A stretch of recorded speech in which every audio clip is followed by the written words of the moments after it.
Welcome to the Hero Maker podcast. I'm Andrea Schreeman, writer, director, EP, living in LA. I'm Jennifer Morrison, and I currently serve as the Commissioner of Public Safety for the state of Vermont. We are here to seek out and tell the full story of our friends who were murdered in college, Rachael Raver and Warren Fulton III. We really need to make sure that their deaths were not in vain and that every possible lesson and improvement for the system can be squeezed from the retelling of the circumstances that ultimately led to the identification of their killer.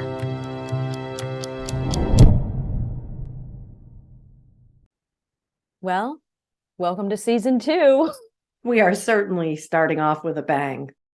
I was really looking forward to this, and oh boy, it delivered. Yeah, we got to speak with Tom Jackman, who's a 2-time Pulitzer Prize-winning Washington Post journalist, and he covered our friend's case starting in 2000 and all the way through to the execution of Alfredo Prieto. He's a guy with a lot of experience under his belt, and his renown for his fairness, his in-depth investigative work, which is not so much in the forefront anymore. There's not that many folks out there to this day being recognized as true investigative journalists, and he enjoys that reputation from the past, but also from the present. And I was really looking forward to him. It harkens back to my journalism major at GW and how I thought I had aspirations of being a journalist just like him. So it was really nice to talk to him. Yeah, he's a great guy, and he's been very generous with us. And I think a lot of it has to do with how impactful this case was for him and how much it continued to stay with him throughout the years. We're very grateful that he sat down with us and really excited for our audience to hear this conversation with Tom Jackman.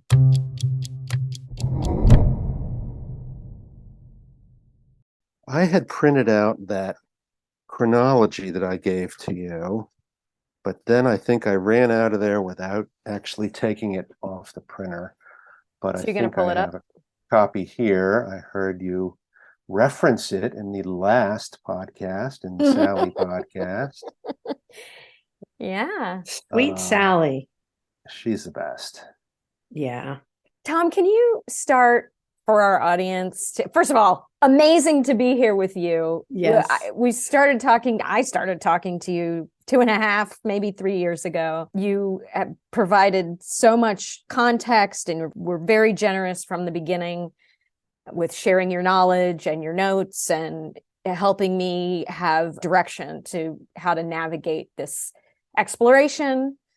And then your bowing out actually allowed Jen and I to go on this really beautiful journey together, which has been so wonderful for our friendship and for pursuing the details of our friends' deaths.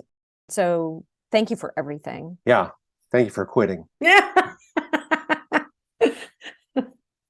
You're doing a hell of a job. I'm really inspired to listen to the whole rest of the journey. I've listened to parts of it. Now I'm going to hear the whole thing because the parts I've listened to have really been fascinating. Oh, well, thank you. That means a lot coming from you, sir. You've done a great job. Can you share with our audience just a general snapshot of your career, what you're doing now? To us, you are like this iconic Washington Post journalist. Pulitzer Prize-winning. Winning, times yes. 2. Times 2. And so that is something we want our audience to know a little about, but we just want you to introduce yourself in the way that you want to be known to our listening audience. Well, I'm Tom Jackman. I'm a longtime criminal justice reporter. Been at the Washington Post since 1998, so coming up on the 25-year mark. I was at the Kansas City Star and Times for 14 years before that as a criminal justice reporter, and I graduated from college and spent 2 years at the New York Times shuffling paper and taking orders. That's sort of my journalism career. I've covered a lot of breaking news. I've written a lot about policing. I've written a lot about courts, covered a lot of big trials. And there are very, very few cases that stand out like this one does. The killings of Warren and Rachael happened not far from where I grew up in Reston, Virginia, and at a place that I drove past approximately 1 million times growing up when it was just an empty field. It's now all houses. And I knew all of the the parties involved in terms of the lawyers and the cops. And I wasn't really focused in on it because it happened in 1988, and I moved back here in 1998. I'm born and raised in Northern Virginia, one of the very few people at the Washington Post who's actually from here. I moved back here in 98 to cover the Fairfax Police and Courts beat. And I think it was about 2 or 3 years after that, that the Arlington police made the announcement that they had connected the DNA from their unsolved murder of Tina Jefferson with the unsolved murders of Rachael and Warren. And so that was my first story. And that was the first time that I met Dee Dee Raver, whom I stayed in touch with over the years, and then just continued to follow the story. And I was fairly friendly with Bob Murphy and Steve Malefsky, the two cold case detectives, who submitted the DNA over and over and were the ones that got the hit on Prieto. I think he was in San Quentin when he got the hit. It was always difficult for me to get out of California. How was it that they did DNA testing on somebody that was already in prison and sentenced to death in California? But it turned out that a bill had passed in California that enabled them to go through the prisons and test everyone that was already in there. And that was what put Prieto's DNA into the national database. And so the next time that Murph and Malefsky submitted the DNA, there was a hit, and off we went. You started covering it once Arlington made the announcement that there was a connection? Right.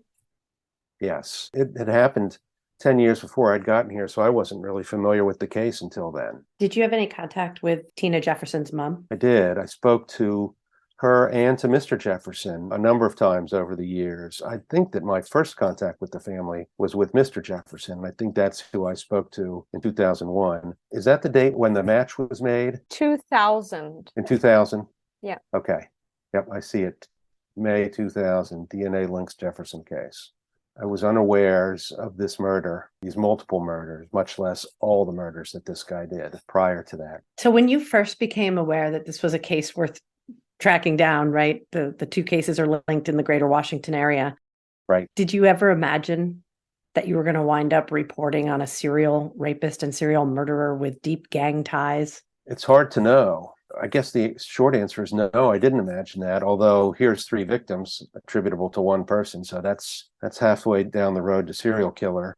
They still needed a hit. They still needed a break at that point in 2000. There was like, okay, now one person has killed all 3 of these folks, but we have no idea who that is. And how many years was it until 5? Let's see. It was, April 2004, they took the swab. June 2005, they notified Virginia of the hit. 5 years. So that means you were in touch with DNA specialists as well. Virginia was sort of on the forefront of that. And we had a guy at our crime lab who liked to talk about it, Dr. Ferrara, and he was very helpful over the years. And they were keeping track of how many cases they were solving. It was a great new thing, this DNA. And so they were very proud that they were making this happen in Virginia. I may be jumping ahead right here. What was like the most shocking thing that occurred or that you uncovered in your investigation? I mean, I think the most shocking thing is how much he did that we know of, right? 9 victims. Well, did you know Murphy gave us a 10th? He did. Mm-hmm. I'm making to that part of your journey soon, but 10 victims. And this weird MO of taking 2 people. You don't see that often. And you often don't see sexual assault and a gun, which is sort of an unusual MO. Rape and shoot. Usually you have rape and strangle or rape and stab. I hate to be horribly blunt about that, but it's an unusual technique. And it's what he did to Yvette Woodruff in California, outside of Ontario, the one that he got captured for in 1990. So he's in prison as of 90. And we don't even hear about him for 15 years after that. But in the meantime, he had abducted and killed more people in California after leaving here. Let me count. 1, 2, 3, 4. 5 more victims after leaving. So Bob would say that there's a 5th one in Washington, D.C., right? That they could never figure out who it was because they had so many murders in Washington. They're like, oh, somebody got killed in the bar? Yeah. Great. Can you narrow that down a little bit? And they're like, no. I've always credited him with 9 just because I couldn't find out and the DC cops couldn't tell us who the 10th was. But I know that the Fairfax police believe that there was another murder in Washington, D.C., in addition to 2 in Fairfax County, 1 in Arlington County, and 1 in Prince William County. And these are all counties just west of Washington. You have a lot of experience covering ghoulish cases, sometimes very complex cases. Knowing what we know now, should it surprise us if someday we find out he's linked to more cases? No, I think that it will happen. They probably need to be running his DNA against unsolved cases all over California, all over, New York and D.C. I guess maybe he could have committed some murders that he didn't leave DNA on. If he shot somebody, that's a way to do it without leaving that physical evidence. He also liked to set things on fire. And there's that. And it seems to me that there's, blocks of time where things didn't happen that we know of. So September 1989 is the last known homicide attributed to him out here. And then the next one isn't for 7 or 8 months, May of 1990, when he abducts a young couple and shoots them. And then in June of 1990, abducts an older couple and shoots them. And then in September of 90, is involved in the 3-victim horrendous abduction and rape, which you guys have talked about already. And you've interviewed one of the victims from that case who survived. So he was arrested fairly soon after that. But there's blocks of time where he certainly could have,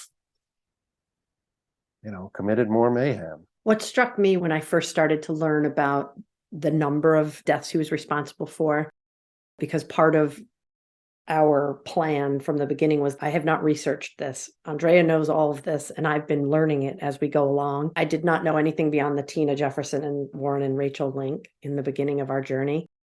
What has struck me as we've gone along is that he appears to be a completely indiscriminate killer. The elderly couple, Right. And then a young couple, Right. 2 fit athletes, Rachael and Warren, a white female, a black female, like literally an indiscriminate killer. 15-year-old Yvette. As part of a group of 3. I've never heard anything like it. Right. I haven't either. And you're right, that those are a lot of different folks. It doesn't make sense. It is indiscriminate. It makes me wonder was there anybody else around at the time of the abduction? Because all of these people went missing without anybody knowing to this day how that happened. How did Rachael and Warren get in a car with this guy? Did he get them at some place that they stopped to eat? Did he get them when they came out of the bar in D.C.? How did they get to Reston, of all places, Reston, Virginia, which is about 17 miles straight west of the city, but not where Warren and Rachael were going? I've heard you talk before, and I think you're right that there actually is some kind of higher level intelligence going on here. One of the things about that is committing crimes where you don't get caught. A lot of criminals don't think about that, right? They leave trails, they leave clues, and this guy didn't. And the only clue he left was his own DNA. The one clue that we've uncovered that seemed significant to me about this question of how did he take custody of his victims, right? Right. We have the case that one of the detectives talked about where he became aware when he was in cold case investigations that he had actually interviewed Alfredo Prieto under a different name 10 years earlier as a rape case suspect. And it was a case where a woman was driving her car and she got bumped from behind. And so she pulled over on the side. Was it 66, Andrea? Was it Route 66, I think? Sounds right. Anyway, she pulls over and this man comes up and puts a long-barreled .357 in her face and says, "You're coming with me." And he takes her back to his apartment, rapes her over the course of a day or a weekend. I don't remember exactly the length of the thing. And she made a choice that she was going to pretend it was a date and not be awful and struggle and, not try to escape. And he took her back to her car at some point. She went immediately to the police, gave them all kinds of detail. The case was investigated. The detective and another colleague go out. He's the junior guy on the sex crimes. This is Murphy. Unit. Murphy on the sex crimes unit. He's the junior detective. They go to the apartment that the woman identified, and a guy matching the description answers. He provides an ID. Okay. And he says, oh, yeah, she was here all weekend. That was totally consensual. We're friends, blah, blah, blah, blah. Like he had enough info about her. So this case kind of was one of those he said, she said. And eventually they end up getting a warrant for him for something that was not sexual assault, right? Wasn't it ag assault or Yeah. unlawful restraint or something like that? And they go to serve it and he's long gone, right? So, okay, that case kind of fizzles. Wow. So 10 years later, he gets the boxes of stuff of Rachael and Warren's cases. From the California adjudication, right? So Okay. the guys out in California send him their big box of information. And so he's describing his process, Detective Murphy, as of holding up in an office and just going through every photo, every document, and out falls a picture of a driver's license in a different name with Alfredo Prieto's picture on it. And it's the guy he interviewed as a rape suspect 10 years earlier. Wow. Yeah, it's a great story. Wait till you hear Murphy tell it. Yes, but I think what you're pointing to, Jen, is the bump and rape, what we were calling bump and rape. Like that was one of his techniques, was that we realized from that. And by the way, the name of the woman, when he was relaying the story, her name was Suzette. This woman who was raped and then held overnight and then went back to the police and asked that. And I remember that name was also one of Prieto's wives, I think. Right. So that confused me. I thought that was kind of surprising. So anyway, we have the technique. Oh, he had a child named Suzette. Oh, we had a child named Suzette. Yes. I'm very curious Sandy about this Figueroa. point of his wives, his former wives, and the kids, because I know there are 2 known children. Right. And I'd love to hear anything that you're aware of in that department. Not a lot. So you've got Sandy Figueroa as a child, who I have down as Suzette, but I think she also goes by Sandy. And I think that's who you were looking for, or I think that's who you made contact with, because she had made contact with me once, and then she beefed at me because you had called her. So then why did she get in touch with you originally? Do you remember? It was around the time of the execution. And I think she wanted to talk about that. I'm not sure. I think that she called me after the execution. Maybe share her story kind of thing. Right. This is the ex-wife or the daughter that goes by the same name? I think it was the daughter. That makes more sense. Who would have been born in 1983, which would make her, close to 40 now. And so, yeah, somebody who was in her 30s 7 or 8 years ago when the execution was. I have him as marrying her. And then I have him. That sounds like a California relationship before Absolutely. he ever came out to Virginia. Right. I have him marrying her in 1983. And they were young. I mean, that's young. That's right. He's born in November of 65, so he's 17 at the time of the marriage. And then the following year, he does a drive-by shooting at some guy who had previously gone out with Sandra Figueroa. So he was a juvenile at that time, still 18 years old, was sentenced to 3 years in juvie and walked away from the juvenile center. And so when they caught him, he was put in adult jail or adult prison until 1986. So he wound up doing 2 years of a 3-year sentence, which in California is got to do really bad to serve a lot of your time in California. And that's one of the reasons why he was brought out here, was because California was notorious for not executing anyone or for letting people out early. So the first known criminal justice involvement that we know of for Alfredo Prieto was when he was 17 years old or 18? I have him as 18. It was a drive-by shooting in August of 1984. But he didn't kill anyone during that. He just... No, I think that the guy was shot in the leg, if my memory serves. And he pleaded guilty to that 2 months later, October of 84. He's still 18. So probably trying to get in under the juvenile wire, if that's the line in California. I'm guessing it is, because he was sentenced to juvenile jail, which he then ran from. Wow. And then it was very, very soon after he got out for that he went to go live with his dad in Virginia, right? Well, he gets out of prison in 1986, meets Alicia Hernandez in 1987, and they move to Arlington, where his father is living. And his father had done time in El Salvador for murder, and then came up here It's a very large Salvadoran community in Northern Virginia. Do you know any more details about that murder that his father was convicted for? I don't have that here in my notes. It probably was in my head at one time, but my head has reached max capacity. Yep. So he moves out here with Alicia in 1988 and is living with his father and his stepmother. And it's not long after that that Tina Jefferson is killed. So he commits his first homicide here Known homicide, right? Yeah. that we know of. But this is the first time I've ever heard you mention Right. a stepmother. 24-year-old woman. It's just there in the notes. Stepmother. And that must have been something that Alicia testified to. That's how I have it attributed, is to her. You know, I've had trouble getting court records, and I admittedly haven't been very aggressive about it, but I thought a lot of these things were public information, but it's hard to get court records now just on the internet because I guess somebody gets paid or is trying to get money for them.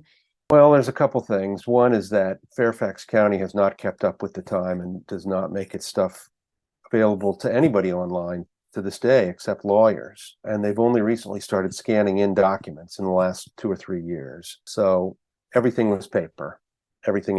And that was my great advantage, was that I lived and worked near the courthouse, so I could go get all that paper. And this information would have only come out in testimony, so you'd have to get it from the transcript of Alicia's testimony, which I remember quite well. She was somebody that was very scared to be there. At the trial? Yes.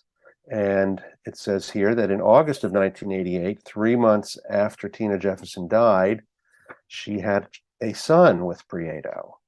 So she would have been pregnant with her son when he committed the murder of Tina Jefferson. And then he would have had a newborn at home 4 months later when he killed Warren and Rachael. So actually, wait a second. So that means that when he contacted Alicia and said, you need to follow me up to New York in your car, the baby was there too. Likely. That would make sense. Unless Yep. they're leaving the baby with the stepmom, which is also possible. So Rachel's car is in Queens on December 5th, even before their bodies are found. Their bodies are not found until the 6th. But that car is first ticketed in Jamaica on December 5th. Wow. And so you say that he summoned Alicia up to New York? This is what Murphy told us, right? Okay. Yeah. I didn't know that. I don't recall her saying that. He said, we're going to New York, get in the car and follow me up. And that he was driving the brown car, the brown Corolla. Right. Which was Rachel's car. Correct. Right. But then they came back. And according to her, they moved to Prince William County, the next county south of Fairfax. Prieto, Hernandez, and son moved to Manassas 1989, and September of 1989, Manuel Cermeno is shot to death, a male who's found in a burning car. And the ballistics from that killing matched the ballistics from the other killing. Which in and of itself doesn't make any sense that the MOs are so all over the place. Right, exactly. Do you know anything more about the dad other than that he did some time in El Salvador for a murder? Yeah, then he did major time here in the state of Virginia for rape. So we moved to 1990, and Prieto starts using the identity of Alicia's brother, Jaime Hernandez, which, that may be the name that Murphy encountered. And in February of 90, Arnoldo Prieto commits rape in Arlington. He's not arrested right away, but it's that same month that Alfredo Prieto and Alicia leave Virginia. Less than 3 months later, in May of 1990, his first couple in the Valley are killed, Stacy Segrist and Tony Giannuzzi. And then there's another couple abducted and killed a month later, in June of 90. And in August of 90, the father, back here in Arlington, Virginia, gets arrested for rape. And I believe he was sentenced to 30 years. I'm sorry, he was sentenced to 40 years in June of 91. For rape? Yes. Well, they may have known about his past, for all I know. If he's a convicted murderer and he gets busted again. Did you ever interview him? I know that No, he was in prison. Murphy interviewed him in prison. He did. Yeah. I'm so jealous. That would have been a good idea. I did not think of that. I'm sure you did. You just forgot that you thought of it. Right. Do you know the name of the stepmom? I don't have that in here. But he could theoretically still be in prison, right? I looked him up. He's not. I looked him up not too long ago. I really want to also, I think we can find kids. Like, my theory is he was out there doing all this serial raping as well. And were you there in the trials? Yes. For the first one every day. For the next two, the second trial, I was not there every day. I was trying to keep track of who was testifying. And then the third trial, which was just the sentencing, I think I skipped a bunch of the rehashing to educate the jury. Correct, exactly. But then was there for more of the sentencing phase. In that third trial, they abandoned the mental retardation defense. And so they did not try to make that a thing. And I still don't know to this day why we were allowed to say mental retardation. It had always been a bad thing then, and it's always been a bad thing since. But in that case, maybe because under Virginia law, those are the terms they use. But the whole thing was the criteria for mental retardation, and did he meet them with his IQ and etc. Were you present during the execution? I was. What's your takeaway from that? We've heard various accounts of his demeanor, his last moments on earth. Well, from anything you want to share with us, Tom, from your experience, because is this the only execution you've been present for, or have there been others? No, I watched one other one. I saw one in Missouri. In both cases, they were by lethal injection. Of course, the person is covered. They are given an opportunity to say last words. They lay down. They go to sleep. The curtain is drawn. They're dead. And so, as I've said to a number of people, if you got to go, that's the way to go. If you or someone you know is connected either personally or as the result of violent crime to Alfredo Prieto, a convicted rapist and killer who lived in and around San Bernardino, California, Arlington, Virginia, and Jamaica, Queens, New York between the years of 1984 and 1990, we'd like to hear from you. Please email us at info@theheromakerpodcast.com. In Prieto's case, he's walked in heavily guarded. I mean, we are in the bowels of one of the most secure prisons you could be in, but they've still got, 5 guys around him, and they lift him up onto the table. Then the sheet comes down while they put the IV in him. And then they lowered a microphone down and said, "Do you have any last words?" And he said, we couldn't hear all of it, but they recorded it and played it back for us right outside the chamber after it was done. And he said, I want to thank my family and lawyers and supporters.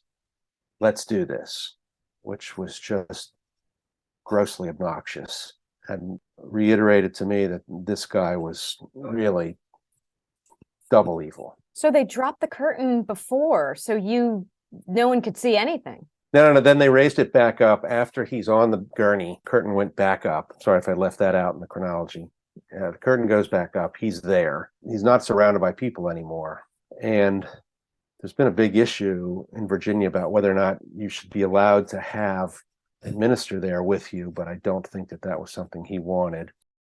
We sat in little bleachers looking through the window. I sat right behind Ray Morrow and Casey Lingen and Murph, and we were not allowed to take notepads in, or pens, or watches. So they gave us a little piece of paper, and I sat next to a woman. Actually, she gave me, because I kept bugging her, so finally she gave me her Fitbit. This isn't her Fitbit, but it made me want to get one. She gave me her Fitbit so we could see what time things were happening, when the last rites were issued and when he made his statement and all that stuff. But we had to do it with their pencils and their pads, because it would be too big of a security violation to take in a pen, certainly not any phones or recording devices. We're watching from here, and then there's another window to our right that we can't see in, but that's where Mrs. Jefferson was, and where Dee Dee Raver was, and where Sally Fayez was. And they were back there, and I guess they could hear. And also sitting with us was the Secretary of Public Safety for Virginia, Brian Moran, in case a call came in from the governor saying, stop the execution. And there was somebody standing on the phone in the actual chamber in case a call came in. Let me just say one other thing. There'd been legal proceedings that day in Richmond challenging the method of execution and challenging whether or not the drugs were fresh, whether or not they were expired, or where did they come from, what are they made of.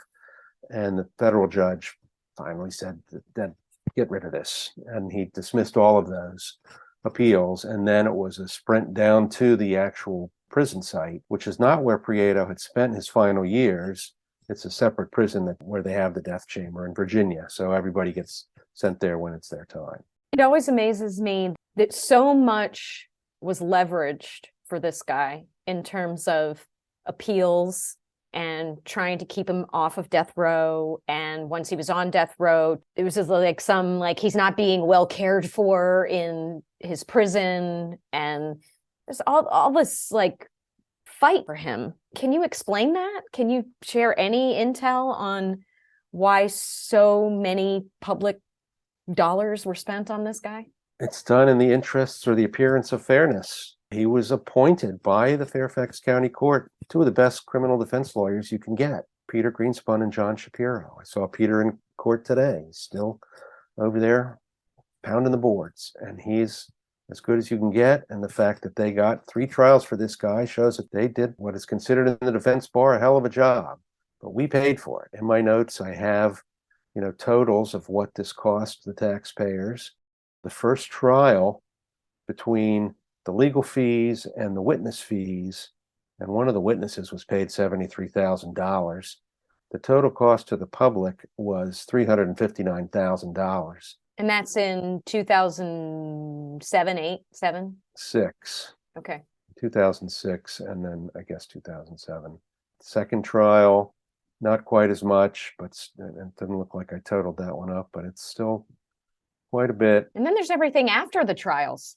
Right. And so then there's the post-trial stuff, both the appeals, which he was successful on the first time around. He successfully challenged the instructions to the jury. These things you talk about where once he's in prison, is he being properly fed and cared for? And if I'm not mistaken, I think he had success with a lawsuit where he challenged his solitary confinement conditions and that he wasn't getting enough outdoor time or something. And so that is the thing that goes on with prisoners across the country, where they challenge their conditions or they challenge their conviction, in part because they don't have anything else to do. Sometimes they have legitimate beefs.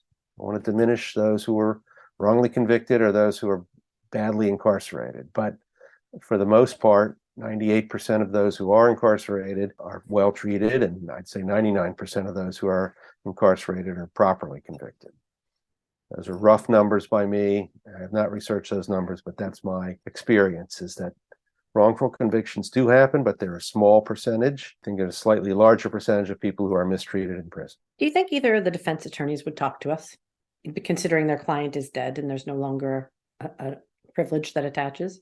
I would think they would. I would think they should. I think they did their best. They worked with what they had to work with, which was not the issue of guilt or innocence, but simply the issue of life or death, which is the way a lot of death penalty cases start out, where there's not an issue about whether or not this person did it.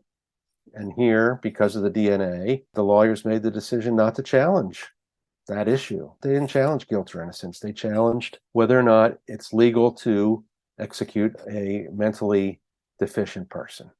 And I think they did a great job with that. And they created doubt in the jury in the first trial, which is what caused the mistrial. One person saying he wasn't convinced. And then in the second trial, creating doubt with the judge, who then submitted a flawed instruction to the jury, making them go through the process a third time.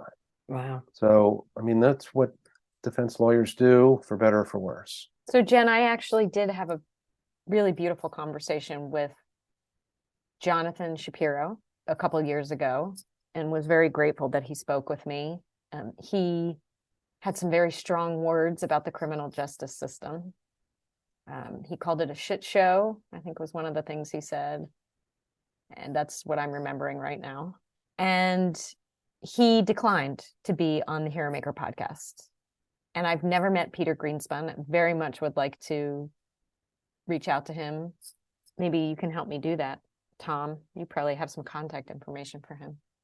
He's probably still practicing law if he saw him in court the other day. Oh, it was 2 hours ago. It was just a short time ago. I was actually looking for a lawyer for my teenage son. Matters we won't discuss here. The speeding ticket this time. Yeah, he's around. The two of them also represented John Muhammad in the sniper case. Mm-hmm. A lot of interesting things to say about that because that guy had some mental illness problems, and they would say they weren't allowed to present that. I watched John Muhammad. He fired them right before the opening statements in the sniper trial. Wow. And gave his own opening statement, which Yep. I was there for, and which was incomprehensible. And he talked about cookies being in the cookie jar, and you couldn't make sense of what he was saying. And then the prosecutors put on witnesses that sniper John Muhammad was not prepared to cross-examine and or raise objections to. They put on an expert about snipers, but who also had John Muhammad's military records and started reading from them in the trial, which any defense lawyer would say, he can't do that. He doesn't have anything to do with this. The guy was British. What does he know about American military records? But John Muhammad didn't know any better, didn't object. It all came in. Finally, John Muhammad got a toothache and he didn't feel good. And so he restored Peter Greenspun and John Shapiro to the defense. They fought fiercely, but there wasn't much doubt of the guilt there either in terms of witnesses, evidence, ballistics, DNA.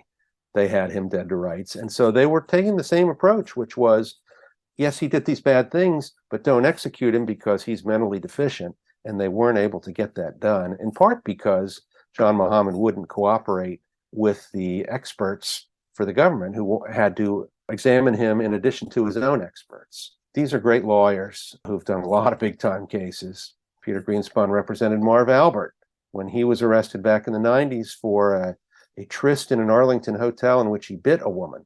They know their stuff. And, I guess you could say the sniper case might have been a trial run for Prieto in terms of building a mental health defense, where you're not challenging the merits of the case. You're just saying, don't execute our client. They had some success with that in Prieto. How instrumental would you say that Rich Perez's testimony, the guy who sat next to Prieto on the airplane flying back for the extradition, had in convicting him? I don't recall speaking to jurors about this, but I think that was pretty impactful because it showed that Prieto was smart and bilingual. He didn't speak during the trial while the jury was in the room. He only spoke, I think, twice in the three cases. Here, Rich Perez says, we sat next to each other and we talked about the war in Iraq and we talked about this and we talked about that. I think that it made the jury aware that this guy wasn't just some bumbling dope who, barely had an IQ of 70. I mean, here is somebody that's aware of what's going on in the world and conducting cogent, thoughtful conversations with a cop on a cross-country flight. So I tend to think that was a really important moment. Besides the times when he spoke in the courtroom, did you ever overhear him talking to his attorneys, or did you talk to him? When he first got brought back from California to Virginia, and they bring him from Dulles Airport to the police headquarters, we somehow knew that he was coming in to the headquarters. It was late on a weeknight, and I was there, and I asked, so he's getting walked in, and what do you ask a guy when he's going past real quick? And I said, how are you going to plead? And he looked at me and he said, not guilty. And he had pretty good comprehension of English there, and he spoke quite clearly to me. And the testimony in the case came out from teachers that he was fine with. He'd picked up English fine, even though his family had moved. His mother had moved to California first and then sent for them. And then they were moved from Salvador to LA, and he adapted fairly well to California public schools and learned English. So I think all of that weighed against him heavily. Yeah, it certainly sounds like it. One thing that we haven't gotten a lot of in this podcast is his life in Salvador and what happened for him before he came to the United States. And I know that it's influential, I think, in who he became. I think so. It seems like it, even though he has siblings, 4 or 5 siblings who, led decent lives and are still leading decent lives. Did not become serial killers. Right. But can you provide any details So he witnessed a lot of violence in El Salvador, which was at the nadir of its civil war. He witnessed his grandfather get pulled out of their house and shot to death. He saw bodies in the street. And so the defense relied heavily on this for evidence of trauma, post-traumatic stress, as reasons for him to have, not developed properly. They also cited in the trial that he was around farms that were, I don't know if you say fertilized, but there was stuff spread by airplanes from above. And they argued that he had been seriously harmed by ingesting the fumes or the powders that had been spread on these fields by crop dusters. He played in these fields. He wasn't necessarily farming at that age, but he played in these fields, and that he inhaled toxic chemicals, which also had an effect on his intellectual development. That was the argument. I believe that his grandfather was the mayor or some sort of official in the town where they grew up. Which is San Salvador, I think, the capital. Right. I think that's right. And then his father apparently was quite abusive. And then his father killed somebody and went off to jail. Let's see, his grandfather, I have it as he was killed in 1981 and that he was the ex-mayor of the town. Now, I don't know if they were in the city of San Salvador themselves. Oh, his father went to prison in 1972 when Prieto was 6. And then his mother left in 1975 when Prieto was 9. So he was then living with his grandparents while his mother was in California and his father was in prison. And then in 1981, when he is 15, his grandfather is murdered. And 2 months later, he is moved to Los Angeles with his brothers and sisters at age 15. And 2 years later, he gets married. Wow. He is the youngest of 1, 2, 3, 4, 5. And then there was a mention that one child died. Oh, and he lived in San Martin, El Salvador. So he wasn't in San Salvador. He was in a small town. So he was the youngest of 6, and one had also died earlier. So 1, 2 sisters, 2 brothers. I did have the opportunity to speak to his brother Guillermo, and I'm hoping that Guillermo will join us on the podcast because I think it would be an incredible perspective to hear what it's like to have a sibling who committed crimes like this. Right. But he also spoke about drugs. He felt like drugs had a big impact on who Prieto became. Was that something that the defense team ever talked about? No, but it's possible because he was deeply involved in gangs when he was in California. The first time when he does a drive-by shooting and leaves and then moves to Virginia. I'm not sure if he was involved in drugs here, but then he leaves Virginia after killing 4 or 5 people, goes back to California and is immediately involved with a gang in Ontario. He had tattoos on his neck from the gangs. And so he had to wear at trial high collared shirts that would cover his tattoos. You could see just a little bit peeking up over the collars, but they made sure every day that his shirts covered his tattoos. Also, the defense made sure that there was a drape over the table that he sat at so that the jury couldn't see that he was shackled at the feet. So they presumably couldn't see his tattoos and they couldn't see that he was shackled because the jury is not supposed to know whether or not a defendant is in custody or not. Interesting. This case, the sniper case, I'm sure there are many other big cases and small cases too. You're covering these stories from a different balcony. Obviously, it's not the same balcony that an investigator is looking at it from, or the medical examiner or a prosecutor. How do these cases impact you personally and professionally? For a long time, when I wasn't married and I didn't have kids, it was easy for me to separate from that. And also, I'd say in the first part of my career, I didn't get to know a lot of victims well. It wasn't something in the 1980s that the media was very sensitive to, or the 90s, really. That wasn't something that the media routinely sought out. And the reason I mention victims is because that's what's really changed it for me and made it so much more impactful and difficult was getting to know victims, having kids of my own, to see the pain that they go through. I empathize with it so much more, the pain that victims endure. And I think I'm having some post-traumatic stress disorder of my own in recent years as I watch these people slog through these cases for years. There's a case that I've been following now since 2017 of a guy who was shot dead as he drove away from the U.S. Park Police. And I think we all thought that this would be resolved in a year or two, and we're into year 6, and it's not over.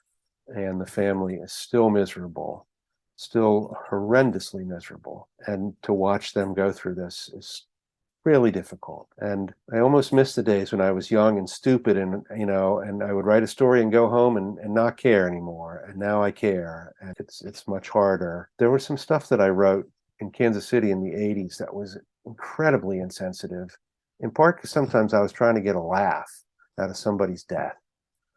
One of them was about a guy. The lead said something like, John Smith's day was ruined yesterday when he went out to mow the backyard and found a dead body in his backyard. Well, that dead body is somebody's son or father or brother. And that should never have seen the light of day. And that was really insensitive. And I have some other examples of stuff. And that was what the media did. We've only gradually come around to the awareness, I would say, since the year 2000 or later. Oh my gosh, we should be paying attention to these people and their role. I don't think we did. And, like Sally mentioned in your podcast, that, she suggested to the deputies, how about if we reserve some seats for the families of the victims? That was revolutionary. It seems like common sense now. Of course, you let the family sit up front, but that didn't happen. I was there in the 80s and the 90s, and the family fought with seats like the rest of us. And a lot of places don't have a Sally. They don't have a victim witness coordinator. Some to this day. I mean, Fairfax has it because they're a wealthy county, one of the wealthiest counties in America. But a lot of places don't. The victims are on their own, and they have to hope that the prosecutors or the police are helpful to them. And if you are a family of someone who is shot by the police, victim services people do not help you because they consider your loved one a suspect. They bow out of those cases. I did not know that. And that doesn't seem right. I hope that's not true everywhere, but it's true everywhere I've been so far. Well, let me just ask you this. Around 2000 is when you said that the media started to engage more with victims or survivors, the families, et cetera, and kind of bringing the balance between the deed and the bad guy or gal. Right.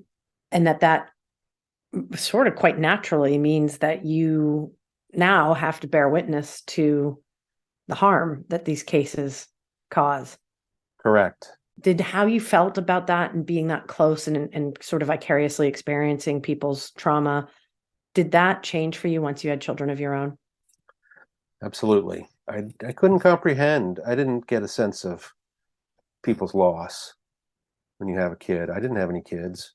And so then I had kids. Then I thought I feel like I have some kind of grasp of, oh my God, this is loss. This is pain. And what would I do if I was in that situation? Well, one thing I'd do, I wouldn't talk to a damn reporter. And I'm always amazed that people do. I would crawl up in a small ball if something happened to one of my family members. And the last thing I would do would be talk to Tom Jackman from the Washington Post. That's just my personal view.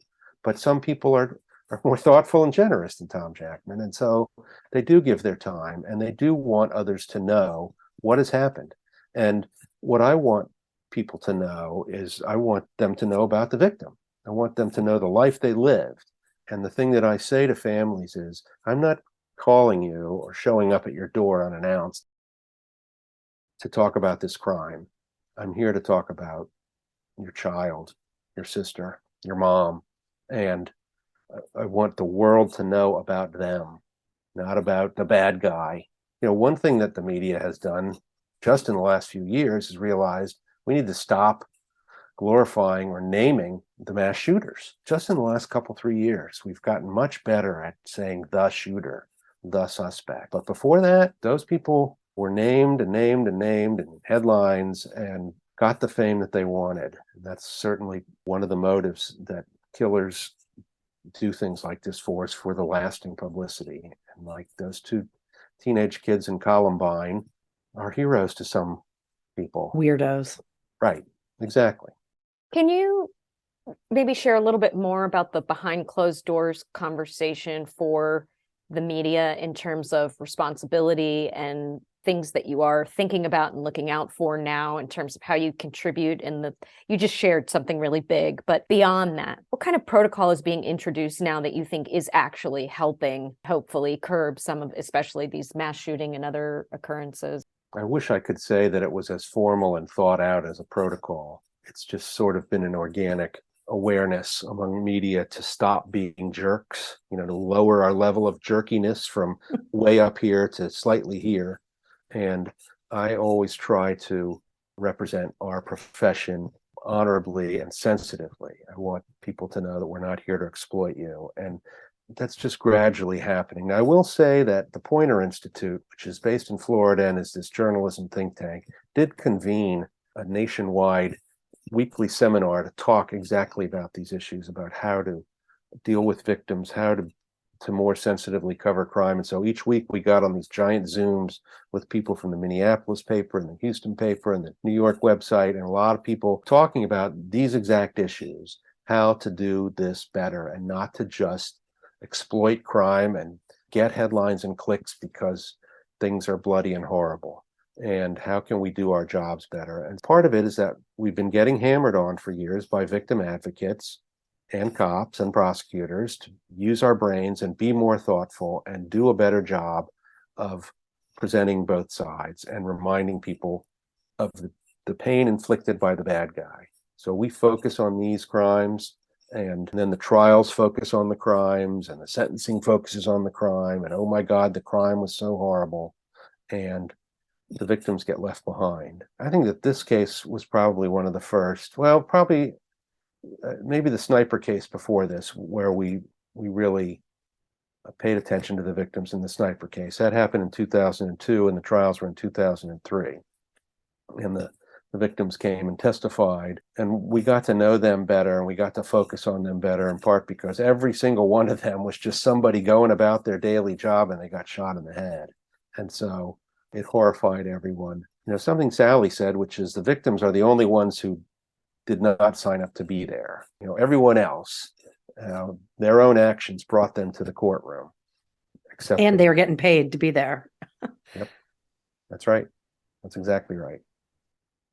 Wow.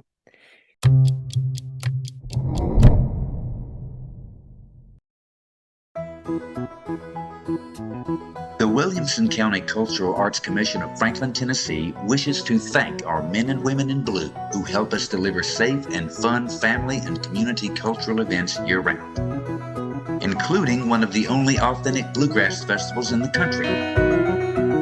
Bluegrass Along the Harpeth takes place every July, and at the Williamson County Fair in August, and at the annual Tennessee International Independent Film Festival. Check out our full calendar of events at wccac-tn.org.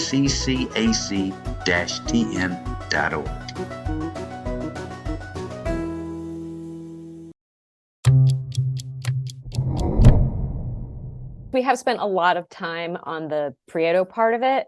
If there's anything you want to say about what you learned about these kids, who they got painted for you as, who was Rachael to you, who was Warren to you, who was Tina to you, that's something that's of interest to me too. So anything within there would be really cool. I felt like they were people that I grew up with, a soccer player and a baseball player, two sports I played and two sports my family played, two sports I grew up writing about. I've known a lot of high school and college baseball players. I've known a lot of high school and college soccer players. I knew where these guys lived, in Vienna and Arlington. I felt like I knew them in a way because, and especially from talking to Dee Dee, who I have a feeling is a great deal like Rachael. And they were just sort of suburban wise asses like me, in a way, who were just starting out, and they'd gone to a good college, and now it was on to the next stage. And that's a great stage to be in, man. I'd love to be back at 22 years old again everything in front of you and everything's possible, and then just the worst murders, the worst. I mean, I don't want to rank them or anything, but this is just right up there with the most horrific crimes I've seen committed. And I know when I describe this case to other people and tell them about it, their eyes pop out just like mine did. So the most gruesome killings, followed by 17 years of nothing for that family. I just can't imagine that, not knowing who did this or why or how it all happened. It's they were such good kids, and it was just so unbelievable. I always have wondered who could do something, who could be that bad, that evil to do that, and how did two people that were that smart and athletic fall under his sway, unless he had a gun and he said, get in the car. But it is a head scratcher, really. I mean, even to this day, the thing that we have is the DNA. Right. We don't have any of the context. Right. And that's true for Tina Jefferson and probably many of the other cases that I'm not so familiar with. But it is the details sort of that help you process these things and file them away, like, oh, that's why them, or that's why he did this, or right. And there's so much that's unknown. We literally have what the crime scene tells us, what their bodies tell us, and we have a DNA match. He never made any admissions or confessions. We have no eyewitness identification. We have no context. And that's unusual. A lot of cases, the colors gets filled in around as you interview more people and you get medical records, or you get this DMV records or a hit off an LPR, you start to put the color around or connect the dots. In this case, it's not there. And even though the closure, certainly I know, helped the family and all of the friends who always thought, how can two people be snatched off the earth and never have this solved, right? There's still, when your brain tries to process it, there's still a lot missing in this case that I don't think we're ever going to know. I had hoped that that more would come out, and it didn't really.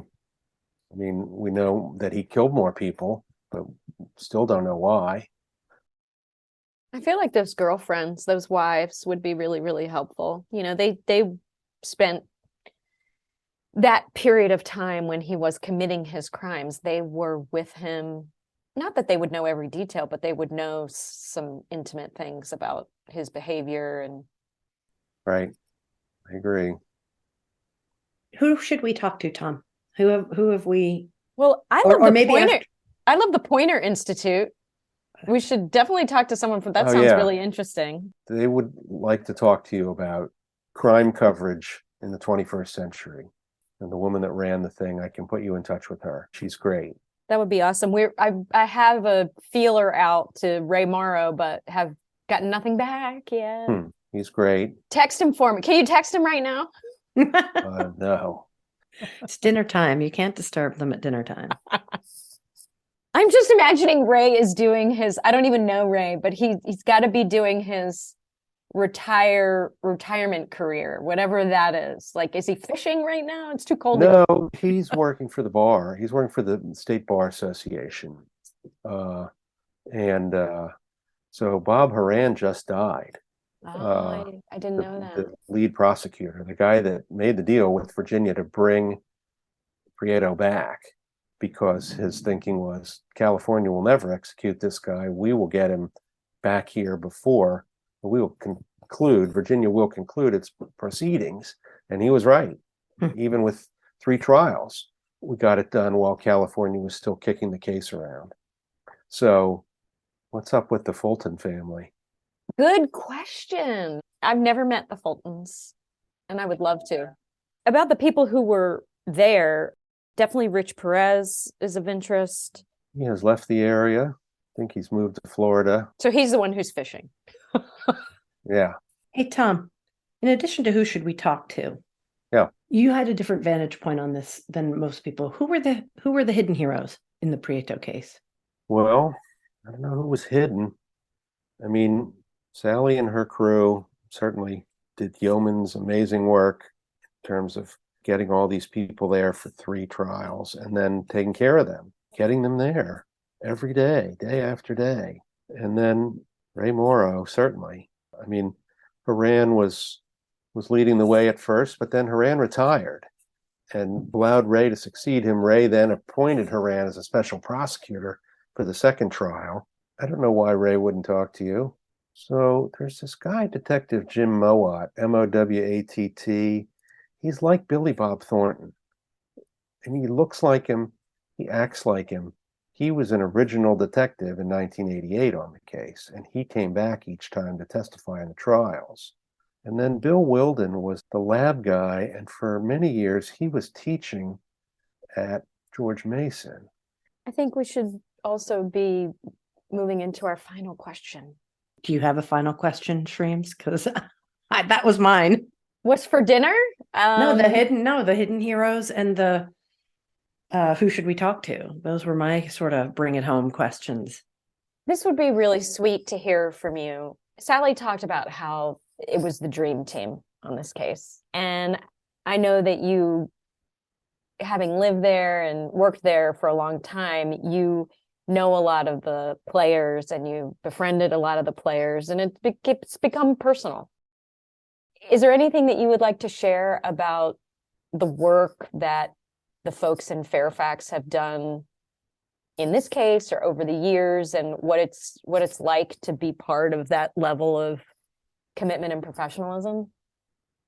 It's quite impressive to watch people who are that good at their jobs do their jobs. They stayed with this case from 1988 to 2005. That was 17 years before they had any idea who their suspect was. And then they stayed with it through these trials, these long, difficult trials that they had to do 3 times. They stayed with it. That was just amazing work. And they didn't have a misstep in any of it. I mean, the judge gave a bad instruction to the jury about how they could find, but that wasn't, well, it could arguably be the prosecution's fault, but that was a minor thing. The prosecution wanted him to tell the jury they could sentence this guy to death. And one thing that I'll mention about covering this police department and these prosecutors is that there haven't been any wrongful conviction cases coming out of this jurisdiction in all the time I've been here, which is now 25 years. I sure as heck didn't watch any, and there haven't been any that have arisen since I've left the Fairfax beat of any of the cases. And they've done this with other cases too. They've just stuck with things. They have the resources, in part because it's not a high crime area. We have 15 to 20 homicides a year and a population of 1.1 million. So when we do have a homicide, they can throw everything at it. And they have the money to hire good prosecutors, and they have good prosecutors running the show, or they did. And so it's been a fantastic education for me to see things done the right way and to see them done fairly and accurately. I've benefited tremendously from getting to watch this close up for all these years, to see people who are really good at policing and prosecuting do their jobs. It's great. Thank you. Thanks, Tom. It's been really great sitting with you. Sure. Thanks to sound mixer and podcast producer Michael Doherty, sound designer Andy Bill of Submachine Audio, and graphic designer Jungleen Bay. Thanks also to me, Hero Maker director and producer Andrea Shreeman. Please subscribe to the show where you listen to podcasts and take a moment to rate us. It really helps the podcast grow. We're also on Facebook, Twitter, and Instagram at The Hero Maker Pod. Want to collaborate or suggest a guest? Please email us at media@theheromakerpodcast.com. The Hero Maker Podcast is a production of Prudent Pictures. Thank you so much for listening.